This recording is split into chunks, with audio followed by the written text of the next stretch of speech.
আমাদের দাবি একটাই, খুচরা বাজারে সার চাই, আমাদের দাবি একটাই। আসলে কি হয়েছে একটু বলেন তো আপনারা। আমরা গত এই নভেম্বর মাসে 12 তারিখে সরকার একটা নীতিমালা করেছে, সারের নীতিমালা, যেটাতে কিছু সার, নতুন সার ডিলার নিয়োগ হবে এবং আমরা যারা কিছু পুরনো ব্যবসায়ী আমরা বাতিল হয়ে যাব। এই বাতিলের বিপক্ষে আমরা দাঁড়িয়েছি। তারপর আমরা বাতিল হতে দেব না, বাতিল হতে আমরা চাই না। তারপর আমরা অনেকদিন ধরে এই ব্যবসার সাথে জড়িত, এই ব্যবসা আমরা করে আসছি। আপনাদের অপরাধটা কি? আমাদের অপরাধটা কিছুই বলে না। আমাদের সরকারের কাছে 30,000 টাকা জমা আছে 2009 সাল থেকে। অনেকদিন যাবত 30,000 টাকা আমরা সরকারের ঘরে রেখে আসছি এবং সেটা কৃষি মন্ত্রণালয়ের আদেশ অনুযায়ী, তাদের নীতিমালা অনুযায়ী আমরা একদম বৈধ। আমরা যদি কেউ এখানে সার বেচতে পারে তার ভিতরে আমরাও একদম। আমরা কিন্তু এর বাইরে না, কোনো অবস্থা নাই। আমাদের সবার আইডি কার্ড আছে, সরকার অনুমোদিত কৃষি অফিস থেকে জারিকৃত একটা আইডি কার্ড আছে আমাদের সবার হাতে। এখন যাদের নতুন করে দিচ্ছে তাদের কি বিদেশ থেকে কি ভাড়া করে নিয়ে আসতেছে নাকি এটা বলেন তো। এখানে সরকারকে ভুল বোঝানো হয়েছে, ভুল বোঝানো হয়েছে যে সারের একটা সিন্ডিকেট আছে আর কিছু খুচরা ব্যবসায়ী অনিয়ম করে, কিন্তু খুচরা ব্যবসায়ীরা অনিয়ম করে না। সেটা সরকার খুঁজুক, সরকার খুঁজুক। সরকার যদি ঠিকভাবে আন্তরিকভাবে খোঁজে কালপ্রিট পেয়ে যাবে। যারা অবৈধভাবে ব্যবসা করে সরকার কিন্তু বুঝতে পারবে। তাহলে পরে আমরা যে মাঝে মধ্যে আমরা দেখি যে অমুক দোকানের জরিমানা হচ্ছে, এগুলো কি কি কোন জায়গাতে আছে?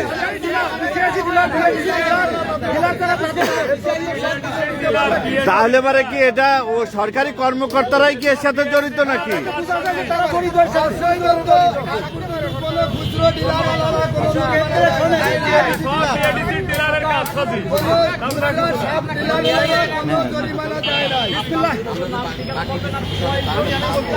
বলেন আসতেছি আবার। আমরা লক্ষ লক্ষ টাকা বাতিল। হ্যাঁ দর্শক, আপনারা দেখছেন যে মানববন্ধন চলছে খুচরা সার বিক্রেতাদের। তাদের তো আজকে আপনারা দাঁড়িয়েছেন আসলে কি কি বলেন তো কি বিষয়? হ্যাঁ বলেন। আমরা দাঁড়িয়েছি, আমরা দীর্ঘদিন ধরে ব্যবসা করি। আমাদের 2 প্রজন্ম 3 প্রজন্ম ধরে আমরা খুচরা সারের ব্যবসার সাথে জড়িত। 2009-এর নীতিমালা অনুযায়ী আমরা আইডি কার্ডধারী সাব ডিলার। আমাদের গভর্নমেন্টের খাতায় 30,000 টাকা জমা দিয়ে আমরা বৈধভাবে ব্যবসা করি নিয়ম নীতি মেনে। 2025 সালে এসে সরকার একটা নীতিমালা করছে, যে নীতিমালাকে আমাদেরকে 31শে মার্চের পর্যন্ত ওই বৈধতা দিয়েছে। তারপরে আমরা খুচরা সার বিক্রি করতে পারবো না, তাহলে আমাদের 45,000 পরিবার আমরা না খেয়ে মরে যাব। আমাদের সাথে আরও অনেক ফ্যামিলি জড়িত। এজন্য আমাদের সরকারের কাছে দাবি যে আমাদের 2025-এর নীতিমালা বাতিল করে 2009-এর নীতিমালা বহাল রাখার জন্য, এটাই আমাদের দাবি। এর সাথে দেশের 5 কোটি 7 কোটি কৃষক জড়িত। কৃষকের দ্বার পর্যন্ত আমরাই একমাত্র সার পৌঁছে দিই। একটু বলেন তো। কৃষকের প্রকৃত বন্ধুই হচ্ছে খুচরা সার ডিলাররা। কৃষকদের সাথে আমাদের সম্পৃক্ততা সবচেয়ে বেশি। তাদের কাছ থেকে তাদেরকে আমরা বাকি সার বিক্রি করি, তাদেরকে বাকি দেই। তাদের থেকে আমরা 5 লক্ষ 7 লক্ষ টাকা আমাদের প্রত্যেক খুচরা সার বিক্রেতাদের বাকি আছে কৃষকদের কাছে। আর লক্ষ লক্ষ টাকা বাকি আমরা দিয়ে থাকি কৃষকদেরকে।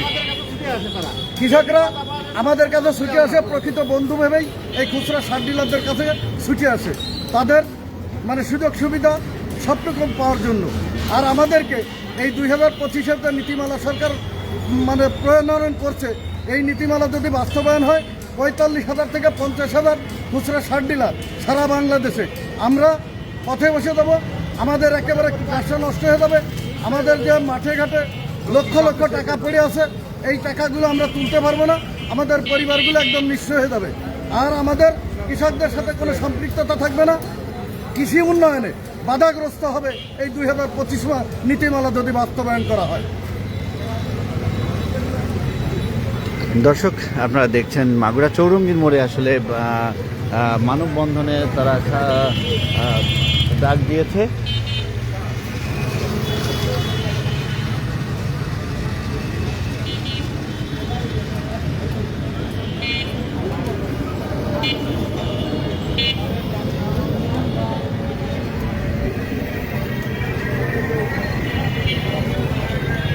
যারা যারা আমাদের লাইভে যুক্ত আছেন লাইভটা শেয়ার করবেন।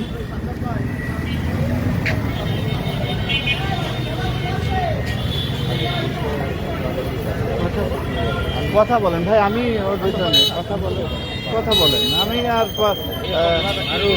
হ্যাঁ ওর আগের দিন আমি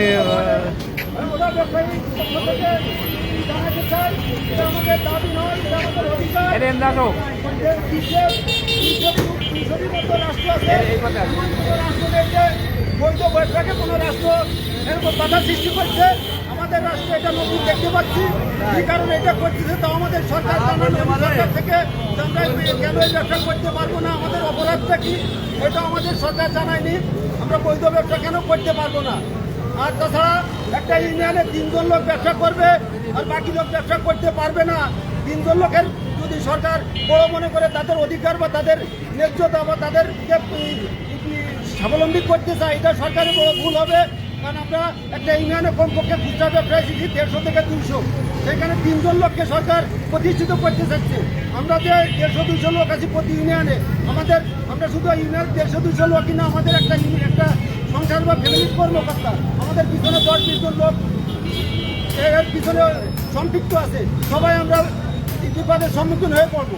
অতএব সরকারের কাছে এটা আমাদের দাবি নয়, এটা আমাদের অধিকার। আমাদের অধিকার থেকে কোনো রকম যাতে বানচাল না করা হয়।